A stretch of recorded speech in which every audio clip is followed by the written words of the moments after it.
नमस्कार, नवतेज टीवी देख रहे हैं आप और मैं आपके साथ हूं चंदा यादव। सबसे पहले नवतेज टीवी के पूरे परिवार की तरफ से आप सभी को 75वें गणतंत्र दिवस की हार्दिक शुभकामनाएं। शुरुआत करेंगे खबरों की। देश आज अपना 75वां गणतंत्र दिवस मना रहा है। इस मौके पर राजधानी नई दिल्ली स्थित कर्तव्य पथ पर सेना के जवानों ने शौर्य और पराक्रम दिखाया। पीएम मोदी ने सबसे पहले नेशनल वॉर मेमोरियल पहुंचकर वीर शहीदों को श्रद्धांजलि अर्पित की, जिसके बाद कर्तव्य पथ पर राष्ट्रपति द्रौपदी मुर्मू ने ध्वजारोहण किया और 21 तोपों की सलामी दी। गणतंत्र दिवस परेड में फ्रांस के राष्ट्रपति इमैनुअल मैक्रों मुख्य अतिथि रहे। इस बार गणतंत्र दिवस का कार्यक्रम कई मायनों में खास रहा। पहली बार परेड की शुरुआत मिलिट्री बैंड के बजाय शंख नगाड़े की ध्वनि से हुई। विकसित भारत और भारत लोकतंत्र की जननी दोनों विषयों पर आधारित इस वर्ष की परेड में लगभग 13,000 विशेष अतिथियों ने भाग लिया। मनमोहक झांकियों और कलाकारों की परफॉर्मेंस ने सभी का दिल जीत लिया और सेना के अलग अलग रेजिमेंट के दस्ते के दमखम को देखकर हर भारतवासी का सीना गर्व से चौड़ा हो गया। परेड के बाद पीएम मोदी ने हर बार की तरह इस बार भी सड़क पर उतरकर दोनों हाथ हिलाकर लोगों का अभिवादन स्वीकार किया। खास बात यह रही कि कड़ाके की ठंड के बीच परेड देखने के लिए लोगों का भारी हुजूम उमड़ा।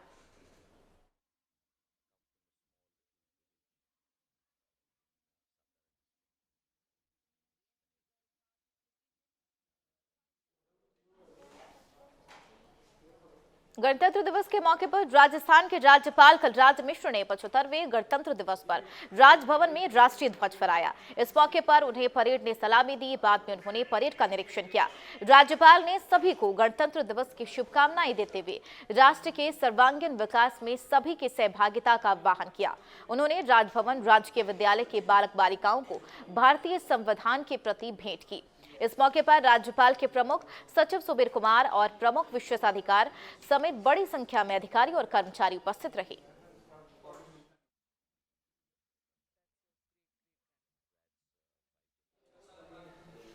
पचहत्तरवें गणतंत्र दिवस के मौके पर डिप्टी सीएम दिया कुमारी ने भी ध्वजारोहण किया। उन्होंने दो जिला मुख्यालय पर जिला स्तरीय गणतंत्र दिवस के कार्यक्रम में झंडारोहण किया और परेड की सलामी ली। इस दौरान कई प्रशासनिक अधिकारी मौजूद रहे।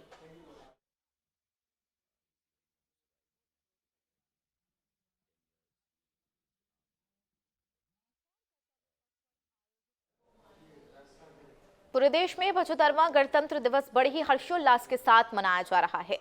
भरतपुर के डिग में भी प्रशासनिक अधिकारियों ने ध्वजारोहण किया और परेड की सलामी ली। इस मौके पर सभी ने शहीदों को याद किया और राष्ट्र के लिए उनके बलिदान को नमन किया। बता दें, आज ही के दिन साल 1950 में हमारा संविधान लागू हुआ था और सबसे पहले प्रथम राष्ट्रपति डॉक्टर राजेंद्र प्रसाद ने परेड की सलामी ली थी।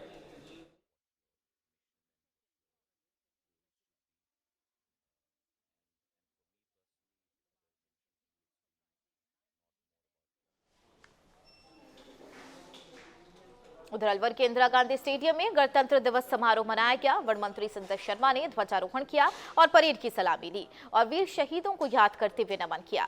इसके बाद उन्होंने वीरांगनाओं के पैर छुए और 42 लोगों को प्रशस्ति पत्र देकर सम्मानित भी किया।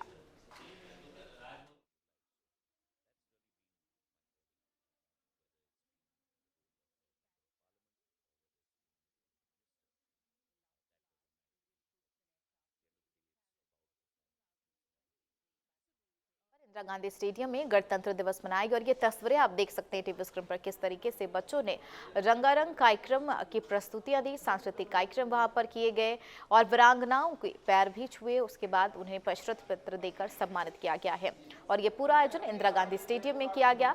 देश आज जहाँ 75वां गणतंत्र दिवस मना रहा है, आज के दिन संविधान लागू हुआ था और हर जगह रंगारंग प्रस्तुतियां दी जा रही है। वो फिर चाहे स्कूलों की बात कर ली, जहाँ पर छोटे छोटे बच्चे प्रस्तुतियां दे रहे हैं और फिलहाल ये तस्वीरें वीरांगनाओं को प्रशस्ति पत्र दे रही हैं, उनके पैर छूकर बकायदा सम्मानित कर रही है। वन एवं पर्यावरण मंत्री संजय शर्मा। इंदिरा गांधी स्टेडियम में गणतंत्र दिवस मनाया गया और ये तस्वीरें टीवी स्क्रीन पर आपके।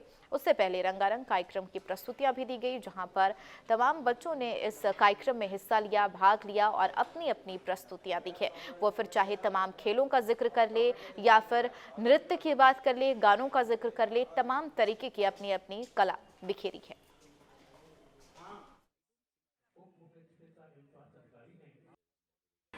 देश के इस 75वें गणतंत्र दिवस पर आप सबको मेरी ओर से बहुत बहुत बधाई और शुभकामनाएं प्रेषित करना चाहूंगा।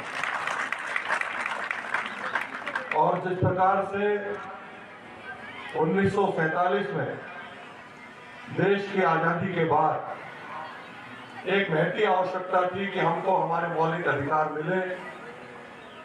उस वक्त बाबा साहब भीमराव अम्बेडकर जी ने संविधान की रचना करी।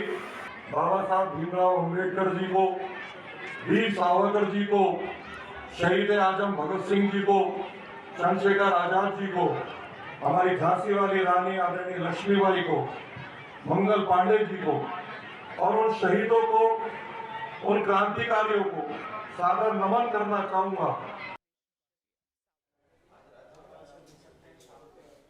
पूरे देश में 75वां गणतंत्र दिवस बड़ी हर्षोल्लास के साथ मनाया जा रहा है। भरतपुर के डिग में भी प्रशासनिक अधिकारियों ने ध्वजारोहण किया और परेड की सलामी दी। इस मौके पर सभी ने शहीदों को याद किया और राष्ट्र के लिए उनके बलिदान को भी नमन किया। बता दें, आज ही के दिन साल 1950 में हमारा संविधान लागू हुआ था और सबसे पहले प्रथम राष्ट्रपति डॉक्टर राजेंद्र प्रसाद ने परेड की सलामी दी थी।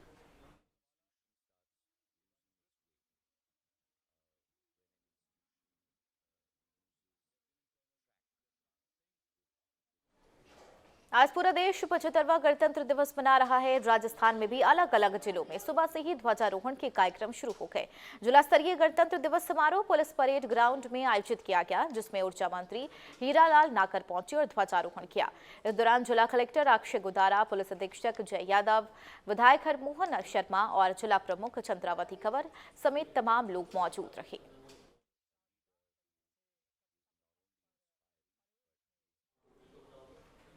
उधर चित्तौड़गढ़ में इंदिरा गांधी स्टेडियम में गणतंत्र दिवस समारोह के अवसर पर राजस्थान सरकार के स्वतंत्र प्रभार के मंत्री गौतम दत्त ने ध्वजारोहण किया और परेड की सलामी ली। इस अवसर पर जिला कलेक्टर आलोक रंजन, जिला प्रमुख भूपेंद्र सिंह, विधायक चंद्रभान सिंह आक्या, पुलिस अधीक्षक राजन दुष्यंत और प्रशासनिक अधिकारी मौजूद रहे।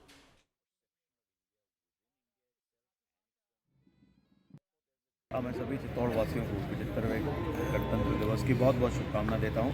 गणतंत्र दिवस वो दिन है जब हमारे संवैधानिक मूल्यों की स्थापना हुई थी और वो संवैधानिक मूल्य आज आज़ाद भारत में विभिन्न योजनाओं के रूप में, जनहित के कार्यों के रूप में सरकार के माध्यम से होते हैं। मैं पहले तो शुभकामनाएं दूंगा और साथ में हम उस दिन को याद करें जिस दिन आज़ादी के वो आदर्श स्थापित हुए थे और जिनको हमको अपने जीवन में सजोना है, जैसा हमारे संविधान में भी लिखा है, और उनको हम पालन करें। और आज का दिन बड़ी खुशी से गणतंत्र दिवस का पर्व धौलपुर में बड़ी ही धूमधाम से मनाया जा रहा। यहां आईएससी मैदान में जिलाधिकारी श्रीनिधि बाटी ने ध्वजारोहण किया और परेड की सलामी दी।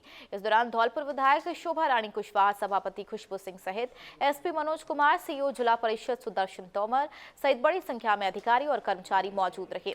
सभी ने राष्ट्रगान के बाद भारत माता की जय के नारे भी लगाए।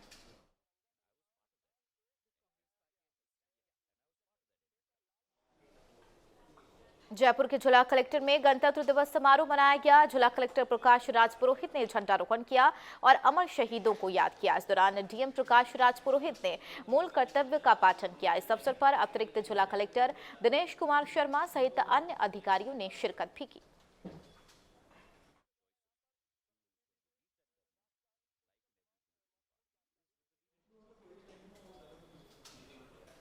जयपुर के police commissioner Biju George Joseph ने 75वें गणतंत्र दिवस के अवसर पर पुलिस कमिश्नरेट में झंडारोहण किया। इस मौके पर सभी पुलिस अधिकारियों और पुलिसकर्मियों ने मिठाई बांटकर गणतंत्र दिवस की शुभकामनाएं और बधाई दी। ध्वजारोहण के मौके पर प्रशासन और यातायात के अतिरिक्त पुलिस आयुक्त कैलाश चंद्र बिश्नोई समेत तमाम प्रशासनिक अधिकारी मौजूद रहे।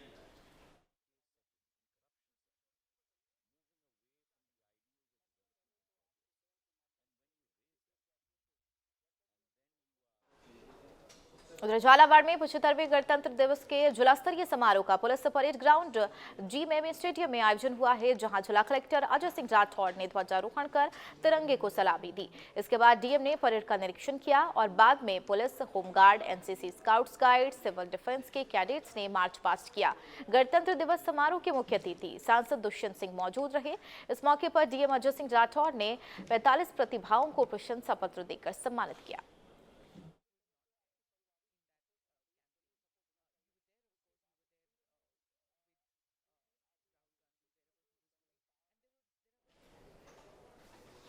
खबर कोटा से है, जहां गणतंत्र दिवस के मौके पर मुख्य समारोह उम्मेद सिंह स्टेडियम में आयोजित किया जा रहा है। शिक्षा मंत्री मदन दिलावर ने ध्वजारोहण कर मार्च पास्ट की सलामी दी। समारोह के दौरान विभिन्न क्षेत्रों में उत्कृष्ट कार्य करने वाले 74 प्रतिभाओं को भी पुरस्कृत किया जा रहा। 75वें गणतंत्र दिवस के मौके पर उम्मेद सिंह स्टेडियम में स्कूली बच्चे आकर्षक सांस्कृतिक कार्यक्रम की प्रस्तुतियां दी।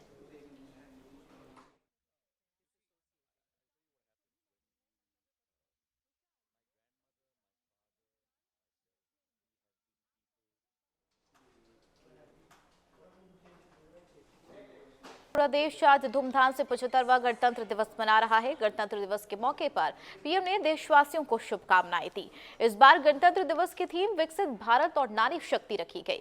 इसी के तर्ज पर कर्तव्य पथ पर नारी शक्ति का दम भी दिखाई दिया, जो देश को गौरवान्वित करने वाला पल था। इसी मौके पर नवतेज टीवी परिवार ने भी गणतंत्र दिवस का जश्न मनाया, जहां नवतेज टीवी के मैनेजिंग डायरेक्टर राजकुमार सैनी और editor in chief Rohit Tiwari ने ध्वजारोहण किया। ध्वजारोहण के मौके पर नवतेज टीवी का पूरा परिवार एक साथ और एकजुट नजर आया, जहां पूरा माहौल भारत माता की जय और जय हिंद के नारों से गुंजायमान रहा। इस मौके पर नवतेज टीवी के मैनेजिंग डायरेक्टर राजकुमार सैनी और editor in chief Rohit Tiwari ने सभी को गणतंत्र दिवस की शुभकामनाएं दी। सभी देशवासियों को सबसे पहले 75वें गणतंत्र दिवस की हार्दिक शुभकामनाएं। आज ही के दिन हमारे देश का संविधान लागू हुआ था। भारत बड़ा लोकतांत्रिक, सबसे बड़ा लोकतंत्र का देश है, तो मुझे लगता है आज का दिन गौरवपूर्ण है।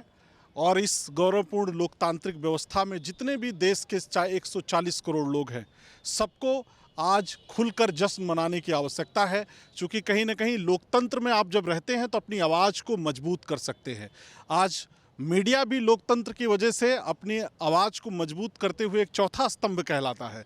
तो तमाम देश के उन वीर जवानों को, जिनकी वजह से आज देश की संप्रभुता अखंडित है, तो उनके लिए भी मैं बहुत बड़ा सैल्यूट बोलना चाहता हूं। उनके लिए भी मैं उनके चरणों में नमन करना चाहता हूं कि जिनके वजह से हम आज सुरक्षित हैं, जिनके वजह से ये 140 करोड़ देशवासियों का लोकतंत्र सुरक्षित है। कहीं ना कहीं उन वीर जवानों को मेरा श्रद्धापूर्वक नमन है। और मैं पूरे देशवासियों से एक ही अपील करना चाहता हूं कि अपनी देश की संप्रभुता को बचाए रखने के लिए हम सभी का भी कर्तव्य है। लोकतंत्र को बचाए रखने के लिए हम सभी का कर्तव्य है। कहीं ना कहीं हमें इसके लिए आगे आना पड़ेगा। Again wish you happy Republic day. सभी देशवासियों को मेरी तरफ से सब गणतंत्र दिवस की बहुत बहुत शुभकामनाएं है। मैं चाहूँगा हम सब लोग मिलके एकजुट होकर पूरे हर्षोल्लास से ये त्यौहार मनाएं और एक नया संदेश दें हमारी युवा पीढ़ी को लिए। एक बहुत मैं कहूँगा कि एक संदेश हम लोगों को देना चाहिए एकजुटता का, और हमारे संविधान की पालना करनी होती है। और जो भी अच्छाइयाँ हैं हमारे धर्म के प्रति, हमारे समाज के प्रति, जो वैल्यूज़ हैं, हम लोग हमारे बच्चों को, युवा पीढ़ी को पूरी तरह से निभाने के लिए हम लोग प्रेरित करें। भारत के प्रिय देशवासियों को गणतंत्र दिवस के बहुत बहुत शुभकामनाएं। और मैं आपसे विनती करता हूं कि आप अपने घर या ऑफिस में झंडा फहराएं। पीएम मोदी और फ्रांस के राष्ट्रपति इमैनुअल मैक्रों का जयपुर दौरा बेहद ही खास रहा। हर कोई दोनों नेताओं के स्वागत से उत्साहित नजर आया। लोगों में जश्न का माहौल दिखाई दिया। सबकी जिसकी वानगी वहां खड़े लोगों ने पेश की। ऐसा ही सनातनी वाद्य यंत्र का बैंड पीएम के स्वागत में जोश के साथ झूमता नजर आया। खास बात यह थी कि इस बैंड में बड़ों के साथ एक 5 साल का मासूम भी मोदी के स्वागत में गदगद दिखाई दिया। बता दें, सनातन वाद्य यंत्र बैंड राजस्थान का फेमस बैंड है, जिसकी गिनती लोगों में काफी अच्छे बैंड में गिनी जाती है। किसी को राम की भक्ति है तो किसी को मोदी की भक्ति है। ऐसा ही एक छोटा बच्चा हमारे साथ है। बेटा क्या नाम है आपका? यफाऊ। किसके लिए बजा रहे हो ये? मोदी जी के लिए। मोदी जी अच्छे लगते हैं? बनते हैं। मोदी जी के लिए बच्चा बजा रहा है। और इनके साथ में जो इनके जो साथी हैं उनसे हम जानना चाहेंगे, ये कितने साल में? बच्चा 5 साल का है, अभी भतीजा है मेरा। और बहुत ही अच्छा मोदी जी की सेवा में, राम की सेवा में लग रहा है। छोटी सी क्लास में पढ़ता है, बहुत अच्छा जुनून है हिंदुत्व के लिए। सनातनी वाद्य यंत्र सेवा समिति का नाम है। सनातन है सभी ग्रुप वाले, और सनातन वाद्य यंत्र सेवा समिति राम की सेवा के लिए तत्पर रहते हैं हमेशा। तो आपने देखा कि सनातनी वाद्य यंत्र सेवा समिति है ये, और ये हमेशा सनातन धर्म की सेवा में तत्पर रहती है। बिहार की सियासत में फिर एक बार बड़ी हलचल देखी जा रही है। आरजेडी से तनाव के बीच नीतीश कुमार फिर राज्य में नई सरकार का कवायद कर रही है। सूत्रों के हवाले से खबर मिल रही है कि नीतीश कुमार फिर एक बार एनडीए का दामन थाम सकते हैं और 28 जनवरी को 9वीं बार सीएम पद की शपथ ले सकते हैं। उनके साथ सुशील मोदी डिप्टी सीएम बनाए जा सकते हैं। बताया अभी जा रहा है कि शाम 4 बजे नीतीश कुमार राज्यपाल से मुलाकात कर अपना इस्तीफा सौंप सकते हैं।